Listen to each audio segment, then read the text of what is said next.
Ooh, there it is. Okay, we had to do a weird roundabout way. Okay, all right, for real. Weird. We're talking about the history of the architectural history of buildings and the features therein. So Cody, take it away.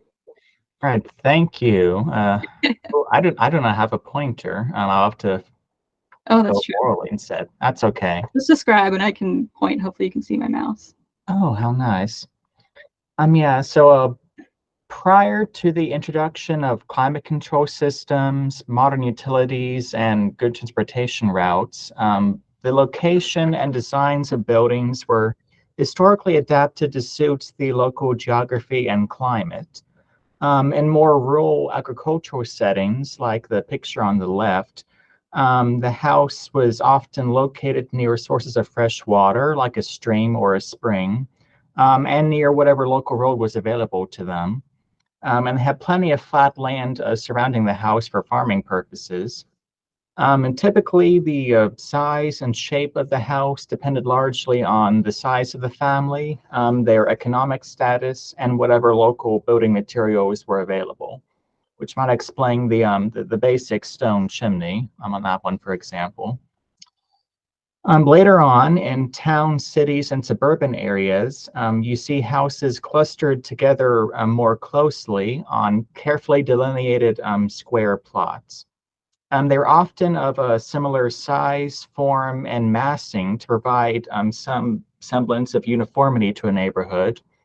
And houses, in most cases, often face one another on opposite sides of a road, parallel to each other, in a fairly simple fashion like that. So next slide. So probably the first thing, other than maybe setting and location and orientation of a property that you notice, at least when you're describing buildings, as in National Register nominations or just like a historic property inventory form, is the roof line.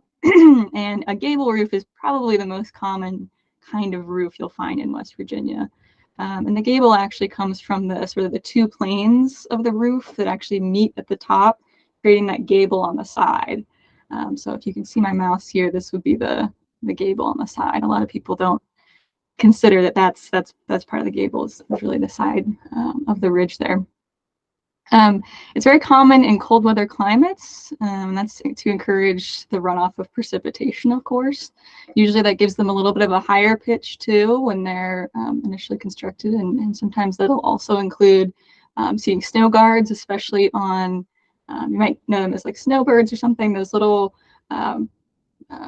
tiny pieces of metal that are usually affixed to like a standing seam metal roof. And those really help to hold snow in place so that it can slowly melt over time and not come falling down on you when you're walking underneath a roof.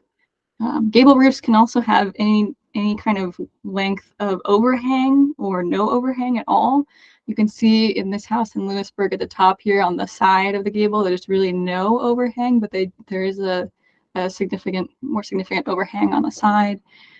Versus this side gable in Wheeling, which is craftsman style. Craftsmen often had, rafter tails that were visible and brackets like this, very commonly seen under these longer overhangs.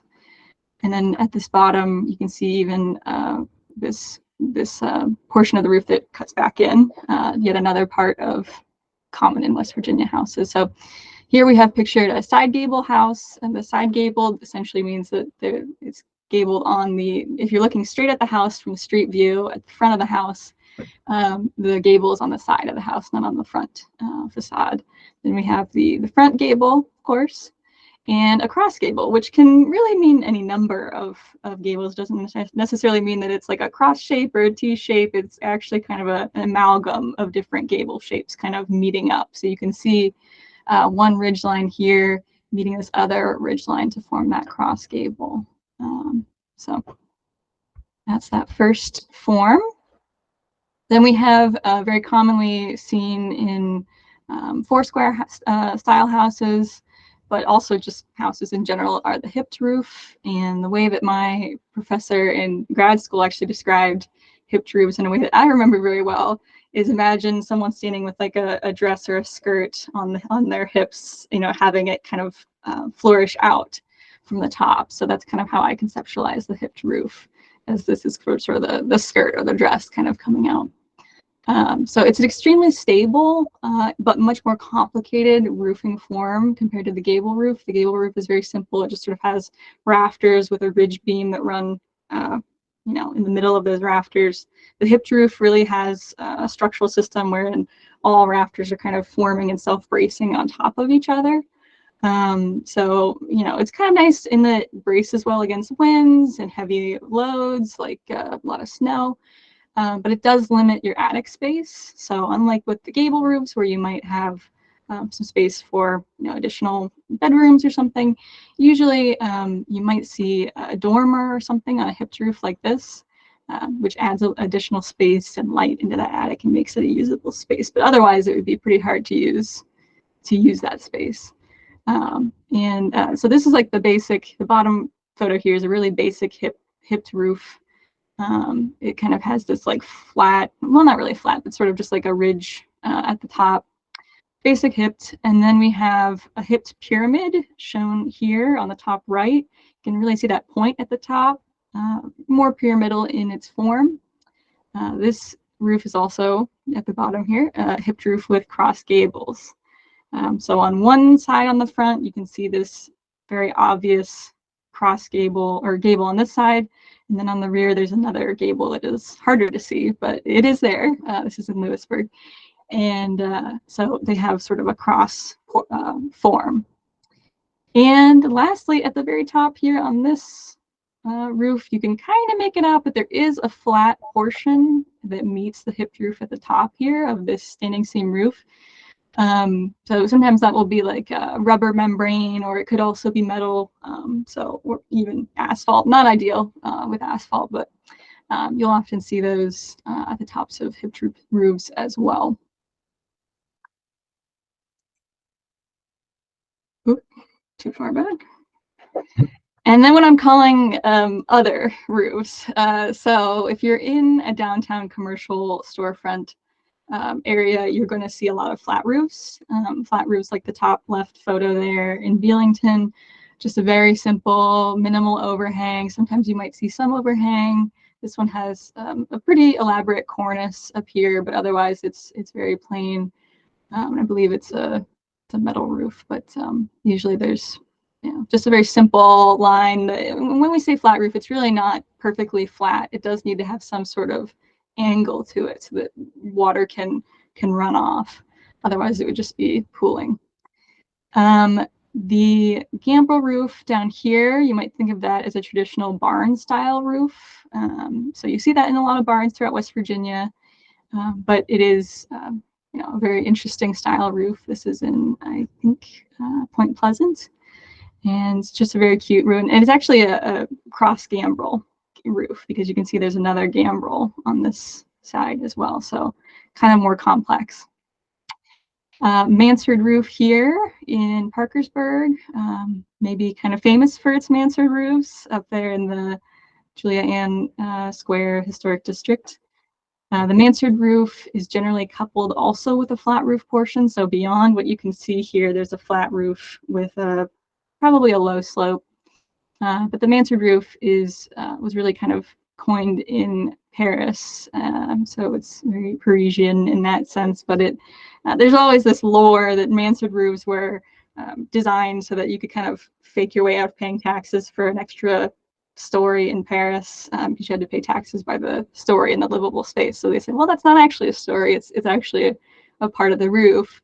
I don't know how true that is, but it's kind of an interesting anecdote to the mansard roof. Now it's just a really interesting style. It's usually made of slate, but a lot of times will be replaced with asphalt shingle. And then lastly, the last flat roof I have down here is really a beautiful modern building with an overhang. And so just a little bit different from our regular flat roof at the top there. All right. Okay, so roof wall junctions. So the point at which a roof line begins to extend beyond a building's walls and starts to hang over it is called, natural enough, an overhanging eave. They come in various different sizes and are present in various different architectural styles. They can be a small eave or a very large overhanging eave. And because of that, there can be various different features present with the eaves as well. If you look at the picture on the top right, the underside area of the eave is known as the soffit. They can be fairly simple in appearance, but they do leave room for additional features. Like one of my personal favorites are the brackets, which you can see on the top left picture. Those are common underneath eaves and soffits in a variety of styles, like Italianate or craftsman buildings. And there's also the fascia, which is the long straight line or board at the edges of the eave that faces outward. If you want to illustrate with the mouse. Yeah, there you go. And they run perpendicular to the soffit. And underneath the eaves, there are decorative bands of trim. Cornices are decorative bands. They're located at the point where the walls and the roof meet. And they come in various different shapes and styles. And sometimes extra fancy buildings have an additional band of trim underneath the cornice called the frieze. And you can have different kinds of shapes or patterns on these. The one seen here has the little block pattern is called dentils, dentils with an I. That's common in styles like Italianate, or in this case, that's West Virginia Independence Hall, which has both little tiny brackets and dental work, so quite ornate. And they can have any number of bands of trim, just depending on how fancy someone wanted the building to look. They can be pretty simple or pretty elaborate. Yeah. I appreciate the dental work there because they do look like little teeth. Anyway. Yeah. All right.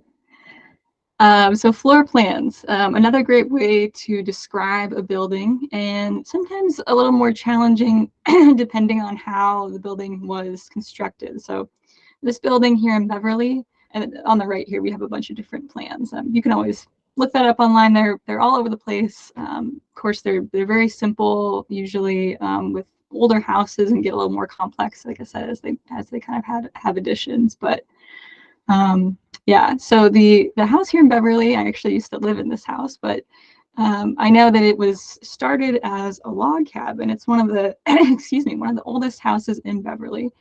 So it has a little log cabin section down here, and sort of blossomed out from there. So it became a hotel over time, and all these different features. It was a family home and all kinds of things.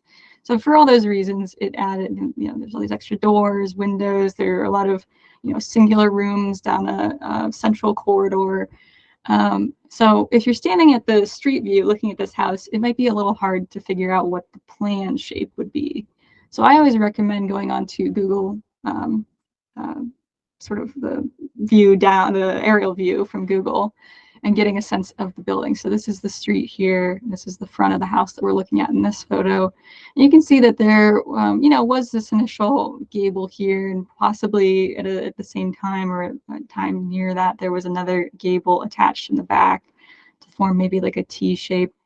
And then perhaps, at a similar time, you have to do some architectural investigation to see what materials and how these things were connected over time.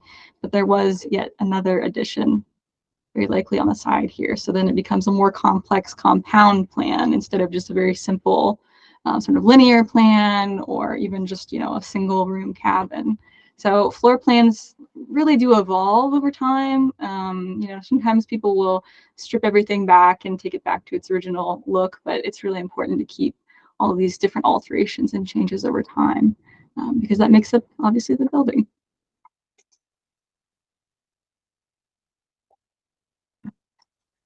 So bays and stories. Bays are essentially just spaces in between two architectural features on a building. And generally, for our purposes, we count bays as a number of like columns of windows present on a building. Like, for example, if you look at the blue house on the right, you see 1, 2, 3 windows up on the second story. So you would call that a 3-bay house. The house on the left has a row of 4 windows, and so that would be just a 4-bay house. Then stories, the vast majority of buildings, especially residential buildings, have been 1 and 2 story, and then sometimes extra space on the upper floor and the roof, like with the house on the left. Buildings that are 3 or more stories are typically more commercial or institutional in nature. So, next slide. All right. And we'll get into roofing material. Probably one of the most common early forms of roofing material was a shake roof, sometimes a shingle roof, but you know, shake because they were hand split. And the difference between a shake and a shingle here is very apparent in this photo. The shingle is on the left, and it is usually sawn by a blade on both sides. The shake, however, is sawn on one side and then split by hand in the middle. So it gives you a very different texture and it gives you a very different width. So when these boards or these shakes are laid down on a roof, when they're fixed, they have a sort of a taper at the end, and then they're kind of wider at the part that you actually see. So that gives you a lot more texture to the roof than, say, a shingle would. You might also see shingles very commonly on just what we call shingle houses, so all along the exterior walls too. And sometimes they'll be shake, but usually they're shingle in West Virginia on that sense. These shingle and shakes were, of course, they're labor intensive to install, and as automation and mass production of materials became popularized and available, the asphalt shingle became, sort of came on the scene. So the asphalt shingle is really meant to recreate the look of a shake or a shingle roof, and it is much more cheaply manufactured, and it still stands up to weather. It obviously is a very different look on your roof than say a shake or a shingle, so we don't recommend replacing a shake or shingle roof with these if it was historically not architectural shingle or 3-tab shingle here on the bottom. Architectural shingle has a lot more definition, and it really is meant to look like that sort of shake look, where they're sort of varied in width and depth and color.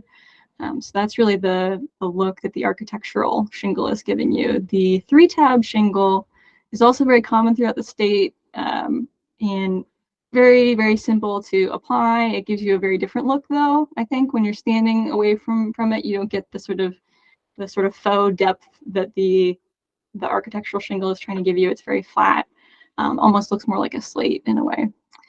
So all of these roofs require generally a higher pitch on the roof to allow water to run off than, say, like a flat roof or something. So that's generally the style there. Tiles are another important feature, especially like, say, here in Charleston on the East End. If you've ever driven through, it's just like, clay tile city. I think the constructors, the planners for this part of the city were like, we have a sale going on in the early, turn of the century for these tiles, because they're just everywhere and they're beautiful. They're very, very durable in a sense, but also very fragile. So they can last, once they're in place on your roof, for a very, very long time, for well over 100 years if they're taken care of, and if they don't have a limb fall on them. But they are also, in a sense, fragile because you're really not meant to walk on them.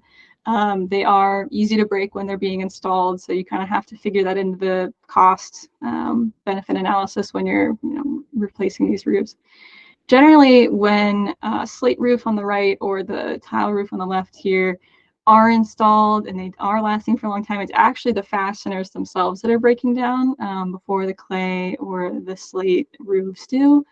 They're often fastened with like a copper nail, especially back in the day, and sometimes those are the things that kind of lose their strength before the actual material itself.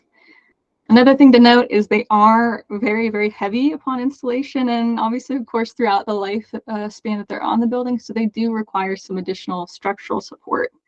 And in that sense, it's really meant for buildings that were designed to have those kinds of roofs. So there are cases where sometimes a roof kind of maybe had a lighter material on them at one point. Someone's going to go put slate on there.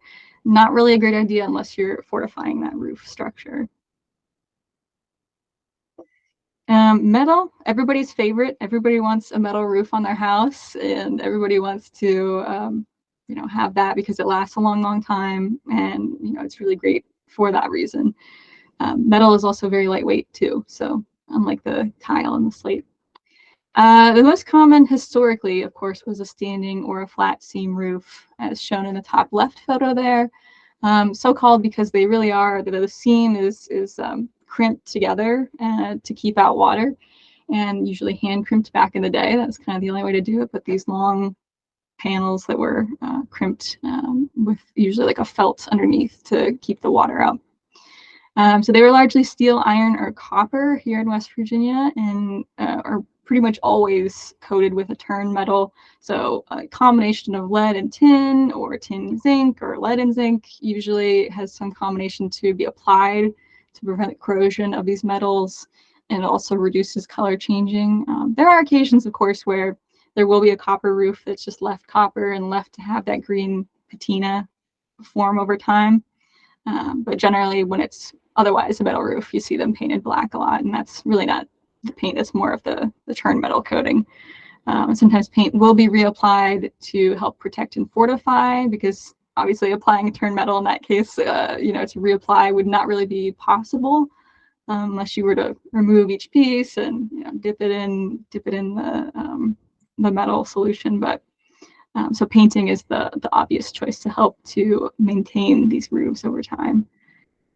The second photo here is an agricultural metal. It's very often a galvanized steel, and it's usually used for barns or outbuildings of that nature, and it's much more modern in its form.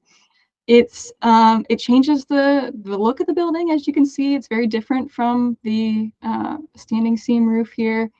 Provides a really different profile, and it's actually attached with fasteners that are generally exposed. The kind of the rub with these kinds of roofs is that the fasteners have this rubber gasket right below them, and that usually will fail before the roof does. So that's when you get leaks. So they don't last quite as long as like a standing seam roof would. And then metal roofs that mimic other materials is another common thing that we're seeing a lot more in preservation. So, say, our tile roofs are too expensive to replace whole cloth. How do we still get that look? And sometimes this is appropriate, sometimes not. I'm not saying this is always the way to go. It just depends on the manufacturer, it depends on the roof line, depends on how you're going to see it from the street view. So there are a lot of factors to consider when replacing a roof with a metal mimicking a metal that mimics, say, like a clay tile roof down here in the bottom left-hand corner. And lastly on roofs are flat roofs. These were, and actually this is a really great photo from the APT Building Technology Heritage Library, which is a really, really great resource. If you've never been on, I'd be glad to share that link with anybody. They have all these really great catalogs of building materials. So you can kind of see how buildings have evolved from the people who were selling the materials. It's really, really cool. So this photo is from that library, and you can actually see how they're crimping this standing seam roof with these kind of crimpers here at the top. But that was probably the first and most common style of flat roofing, aside from like a built-up roofing, which usually involves tar in different layers, sort of layering that tar together and other like asphalt-like materials. Then we have a rolled roofing. So you can kind of imagine, it looks sort of like this metal here, but it's just that kind of, people might call it like paper or something, but it's like that asphalt material that you just roll out. It's also affixed to roofs. And then the bottom left is probably the most common kind of roofing that we see now, which is an EPDM, or like a rubber membrane roofing for flat roofs. They last a long time, and they're pretty durable. but any roof needs to be replaced over time for the most part. There's no way to avoid replacing a roof. Even if it's 100 years down the road, it's just going to happen at some point. So. All right, get ready for a lot of walls. Exterior wall materials of a building are usually some of the best ways to identify the structure's age or style, or at least the date of its most recent alteration, because they are altered a lot. The earliest buildings in our area were typically made with hand-hewn logs, although they were usually intended for only temporary accommodations. I didn't put a picture of that there. Sometimes people would keep the log building and just cover the exterior in wood siding. So a lot of older wood siding buildings could be log structures underneath if you look into it. But brick was the predominant building material for most permanent structures for many years, like seen on the one brick house right there. By the 1800s, however, the widespread availability of lumber, cheap lumber, and sawmills made wood frame buildings more common, like the Paw Paw Mayor's office here. And they can be identified by their wood siding, which could be organized either horizontally or sometimes even vertically, too. The yellow house on the right is covered in asbestos siding, which came into use around the mid-1900s. And they're pretty easy to recognize because the siding tends to be a bit larger and taller than wood or vinyl siding, and they often have like a distinct wavy pattern on their edges. While some newly constructed buildings would use asbestos siding, it was often used as a replacement to cover over wood siding before vinyl became widespread. Like, for example, the yellow house here was built in the 1800s, presumably with wood siding, but later on in the 1900s, it was covered over with this asbestos siding. So there's that. The lower left is a rusticated stone building. And these were built with cut stone blocks that had the outward-facing sides left rough and exposed to kind of give buildings a more rustic or imposing appearance. It was very common in styles like the Romanesque Revival style and often used in building large institutional structures like schools and government facilities, usually in the late 1800s and early 1900s. And they were just very eye-catching. Top left is a simple concrete block building. Cement and concrete blocks, they're pretty easy to recognize, especially when they're not covered over with anything. And they were generally used beginning in the 1900s for more simple or utilitarian structures like this modest schoolhouse in Monroe County. And then the top right is a pretty rare exterior material. This was a prefabricated home from the 1950s called a lustron house, and it is made with metal square panels, kind of the same material they used to make cars. You could even clean the walls with car wax. And those are pretty rare. They only made several thousand lustron homes in the entire country, and I can't recall any other purely metal panel houses like this. But if you do see one, they're very easy to recognize by the, metal nature of them.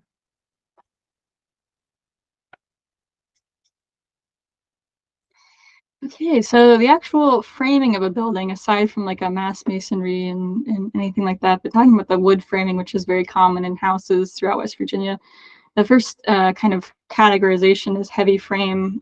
Usually timber framing is what it's often called, through like a post and beam, as you can see on the right here. So there's like a mortise and tenon that runs kind of in here, they connect, the mortise and tenon connect, and then they actually have a wooden peg, which is a little bit hard to see, but there's the wooden peg here that actually like hooks those together in a sense. Timber framing requires a lot of skill, really skilled carpenters to assemble, but it is, somewhat common in very much in kind of our older buildings in West Virginia. Pole framing came about and is common in agricultural buildings after 1930. It was really a response to the Great Depression and a lack of materials. They actually would use like telephone poles, more or less, to construct these buildings, and the pole would be inserted into the ground, and then the building constructed around it in a very simple form. So that's why it's called pole framing. It does rot over time, though, so they are kind of prone to that, since the wood is usually in the ground or in concrete near the ground.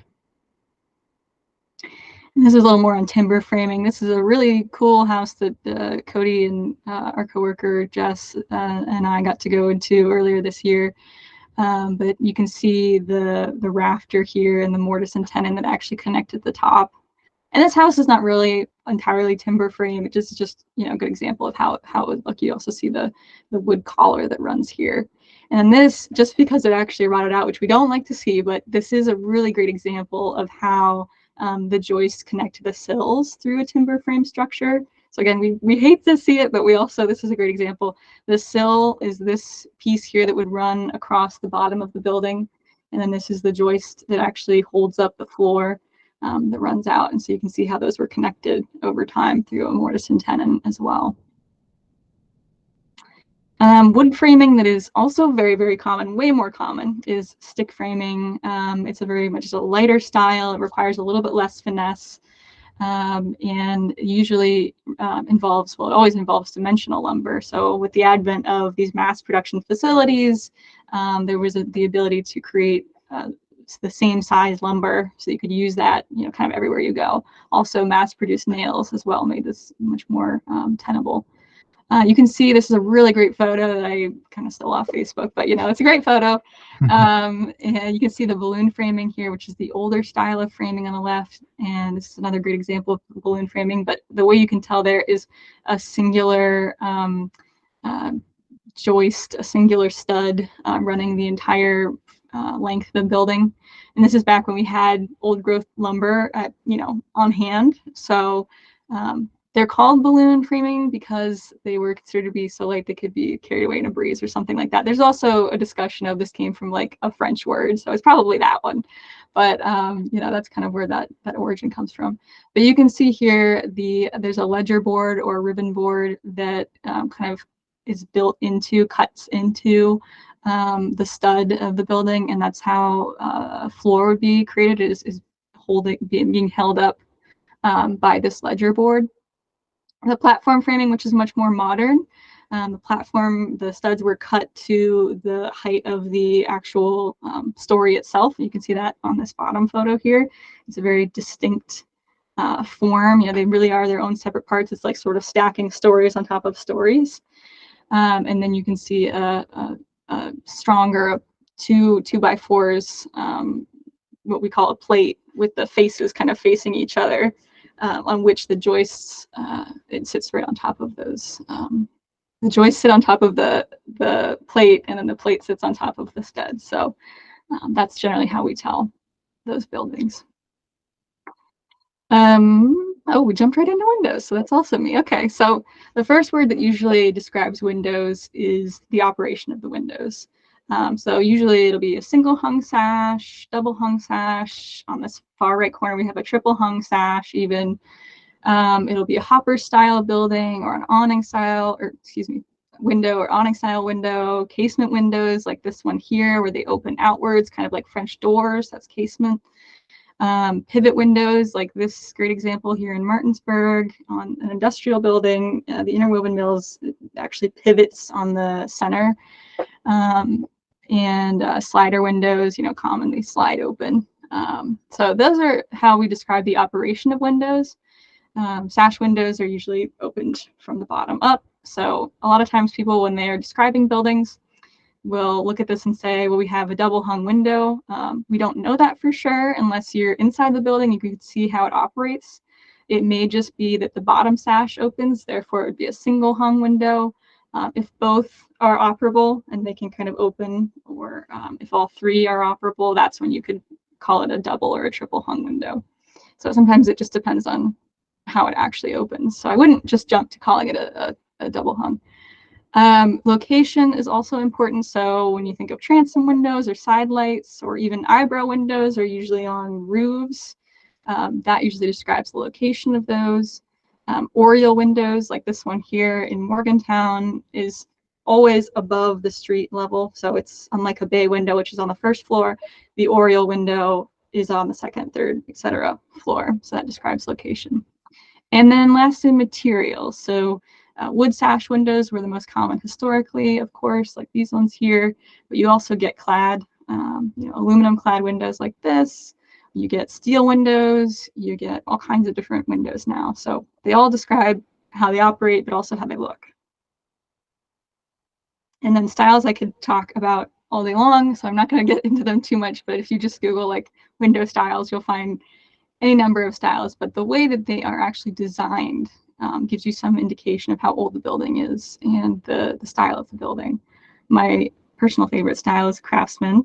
You can see that the 3/1 window here in this building in Morgantown really represents that style. It comes from the arts and crafts movement. So, all right. And still me again, chimneys. I forgot that we switched with the windows. So chimneys are described usually with materials. So are they usually it's like a foundation material. So it's like it's a brick or it's a stone is generally the most common. Exterior chimneys like this one in Berkeley County, I believe, is on the outside of the building. An interior chimney is on the inside of the building. So you don't see the whole structure of it like this one in Elkins. A lot of times they will be capped. Actually, I think all of these are capped, all 4 examples here. So they usually have this cap. They may have, just to help prevent water from coming into the building, they'll have these flue ventilators or mesh chimney caps. They also might have chimney pots, but that's much more common on like a Queen Anne style house, sort of to replicate the English cottage look. And they do very similar work to these more modern ventilators. Porches, it's me again. Porches can vary by size and format. Often homes in warmer climates would have larger and shaded porches to give them some comfortable outdoor spaces to utilize in hot weather. Some porches, like on the lower left, just consist of little more than an overhang above the front door and little else. We can call these either entry porches or porticos. You might see them in like Colonial Revival, Greek Revival, and Neoclassical style homes. This is a very nice example with double columns. Porches that span the full width of the front of a house, like the Craftsman right above, are known usually as just full width porches. And again, they were to give more comfortable outdoor space for people at their homes. And then porches that encompass 2 or more sides of a house are known as wraparound porches because, they just wrap around the building. And the corners of these porches can be either pointed or rounded. The example here is rounded. Chrissy WVU, I forgot to write that in a disclaimer. Historically, wraparound porches were more common with Queen Anne and other late Victorian era houses in the years just prior to the advent of air conditioning.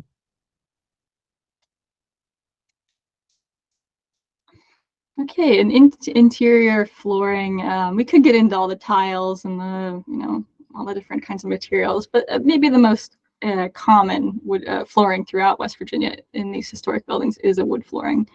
And a lot of times it's an oak or a pine, maple, some birch, and sometimes some historic chestnut, which is great because it really doesn't grow and it's not super harvestable anymore. So it really depends on the age of the building, on where the building is, so what lumber it had access to when it was being constructed, and then of course what species was around. So like I said, chestnut wasn't really around later on in the 1900s. So chestnut is probably not going to be in your more modern 1960s modern house. Settlement era wood floors were usually irregular width, and you can see this at Holly Grove right here on our Capitol complex. Here you can see this differing width, which is definitely a symbol of its age. Usually it has planks that were face nailed into joints, so just nailed right on the top into the flooring, and you can see that here And if you can see my mouse, you can see some of those nails. Where the narrower tongue and groove came into, this is why it's really, really a great example here, but on top of these sleepers, obviously, is this more modern turn of the century flooring. So that's where standardized wood widths and tongue and groove really kind of came into popularity. And that's usually about 2 1/4 like this to 4-inch widths. And they're actually nailed on the side through the tongue so that you don't see the nail, because the groove is then covering up where the nail is. Oh, that's me again. Decorative woodworking. In the late 1800s and very early 1900s, the proliferation of sawmills made it possible for more people to add some decorative wood designs onto the exteriors of their houses. And that can make houses from this time period pretty easy to date and identify. You have features, you have to use the mouse a lot for this one. You have decorative brackets underneath the eaves. You have trusses, which can come on front of the gables, like the one on the top there. Mm-hmm. Like this guy here. Yeah, some nice little wood trusses. You have barge boards, which are just, boards that have been carved and shaped to form nice, various different patterns. They can be either on the roofs or lining the top of porches. You have spindle work, like porch railings, are quite common with that. Exposed rafters, you can have them in some of these houses or more commonly craftsmen's. And then as mentioned earlier, exterior wall shingles are pretty big too, like the corner tower of the bottom house. You had a lot of instances like that. Because a lot of this ornamentation is made from wood, maintaining them over long periods of time can be problematic. They're prone to rotting, and then it's really hard to find people or tools to replicate their shapes and forms. So oftentimes you might find houses like this from the time period that have had their ornamentation removed due to lack of replacements. Okay. Oh, that's me again. I'll try and keep this one quick. So properties properties change over time, and there can be many different alterations or additions to them. An interesting example is the house on the left. That is the Reese Daniel Farm in Jefferson County. The oldest portion of this building is actually the small wing on the right. They believe it's a hand-hewn log structure, probably a kitchen or even just a little cabin from the late 1700s. And then the house in the middle, or to the left of that, was built a few decades later in the early 1800s. And it was originally a Georgian-style house, just a plain, simple square house. But several decades later, the owners extended the roof line and added some columns and a second floor balcony to kind of give it like a little bit of a neoclassical vibe. And alterations to a house, if they are old enough, can be considered historic in their own right. So if you have like a 200-year-old house with a 100-year-old alteration, it still has good integrity. It's still historic. And if you put on a modern addition like the wing on the left, there are some guidelines from the National Park Service to make sure that they're not detrimental to the building's appearance. Like this wing here is a good example because it's smaller, it's set back from the front of the house, it has a little hyphen connecting the two buildings, so it's not just right up against the house. And while the design and the building materials look somewhat similar to the rest of the house, they're not identical. It doesn't try to replicate the rest of the house. So we would consider that to be a sympathetic or appropriate addition to this house. On the left from the Chicago Bungalow Association is a terrible example of alterations. There is a real estate developer in Chicago who likes to buy these craftsman bungalows and remove the distinct roof lines and put giant vinyl second-story additions on top. And of course, that completely just ruins the visual appearance of a Craftsman house, or any kind of house really, and destroys its integrity and just entirely makes it look, bad. To say the least. Yes. Yes. All right. Anything else with that? Think that's it. All right. I think that's it for us then. Stop sharing.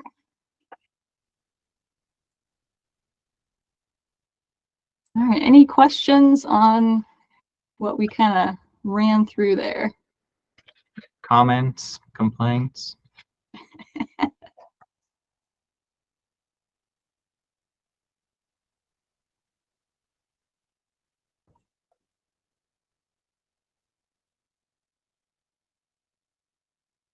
Good deal. Great.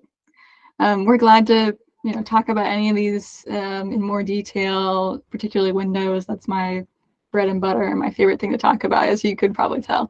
I had to cut myself short there. I was like, keep it simple. But yeah, glad to discuss further if you do have questions, or if you just want to know more about some of the buildings in your neck of the woods. We're glad to discuss that with you. So.